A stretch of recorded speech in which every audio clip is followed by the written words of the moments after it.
Let's now turn to the lower chamber and bring in Democratic Congressman Jared Moskowitz of Florida. And Congressman Moskowitz, let me be the first to wish you happy summer vacation because you guys are going home a day early. Later at 3 o'clock, I believe, is the end, thanks to the decision from House Speaker Johnson yesterday, widely perceived so he would not have to deal with the Epstein files and calls for, including from some Republicans, to release them. So please give us, in your estimation, the state of play today in the House of Representatives. Well, good morning. Thanks for having me. It's not widely perceived that he's doing it. He literally said that's what he's doing, right? He's taking his ball and he's going home. He literally said that he doesn't want to talk about Epstein and he needs to give the White House more time. So this is not like something that's happening and no one really knows why. They're being directly honest with the American people that they are running away from the Epstein thing. And that's what has both MAGA and the American people paying attention and interested. We've seen the mixed messaging out of the White House and out of my Republican colleagues over the last several days, right? It went from, we must release the files are on Pam Bondi's desk, then there are no files, right? Then it was a Democratic hoax. It was, why are Republicans falling for this hoax? Then it was, okay, we'll take a vote. No, we're not going to take a vote. And then it was, oh, we're going to send Trump's former personal attorney, who is now the deputy attorney general, we're going to send him to the prison where Ghislaine Maxwell is because maybe she's got some more information. Obviously, why is this happening? Why is the White House overreacting to this story? Why are Republicans running away? The why is why American people are interested in this issue. But that's exactly what's happening. We're going to go on summer vacation. Mike Johnson's going to go get his Mai Tai with a little umbrella and, you know, hope that we don't, that this is gone 6 weeks later when we return.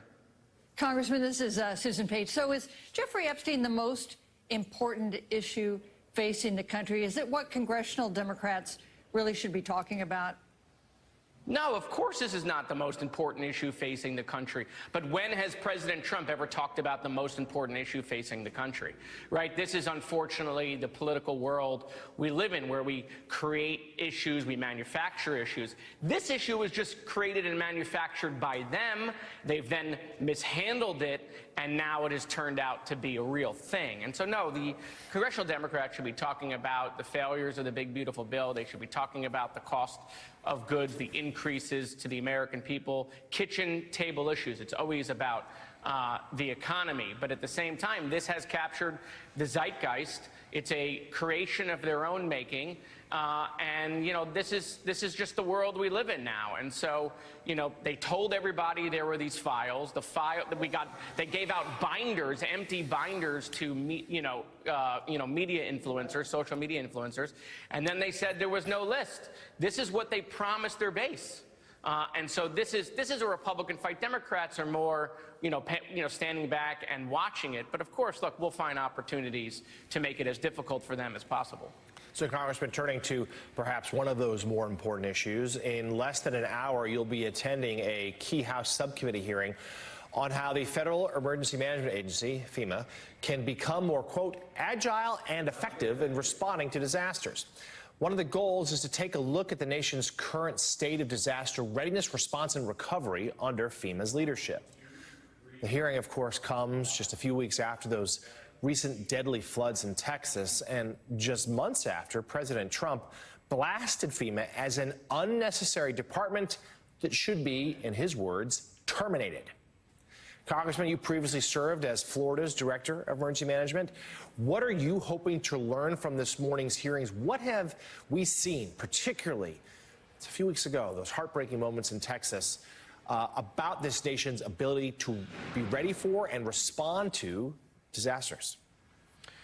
Well, let me say this. No offense to Mr. Richardson, who is the interim FEMA administrator, not Senate confirmed, of course, because he doesn't meet the requirements since he has no FEMA experience and he has no emergency management experience. So when you ask me what myself, who is an expert in the industry, is going to learn from a guy who literally just showed up on the scene, I'm going to learn nothing from him.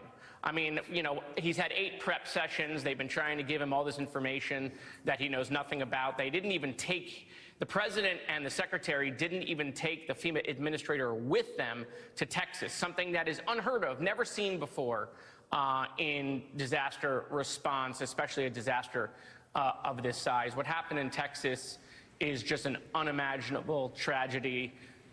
It reminds me, quite frankly, what I dealt with when the shooting happened at my high school, Marjorie Stoneman Douglas, watching parents having to deal with the loss of a child. It's unimaginable. But that's when Americans depend on government. They depend on government to be there in their greatest time of need. These storms, these events, they don't care about who's in power or, your political party. And that's not what happened here, right? FEMA was not there, and that's Kristi Noem's fault. She specifically delayed those urban search and rescue crews, didn't put them on the road for 3 days, unheard of. The head of the urban search and rescue crews resigned yesterday, citing chaos in the agency. Noem has absolutely destroyed FEMA.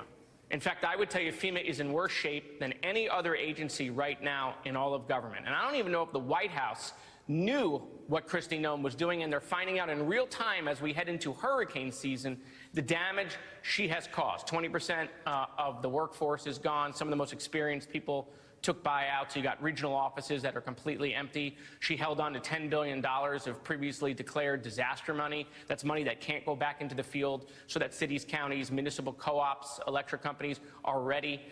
She has this new rule that anything over $100,000 has to come to her. That's interesting. Is that going to make FEMA faster? That seems like more red tape and more bureaucracy. And then what she's going to say after she's done this destruction in the agency?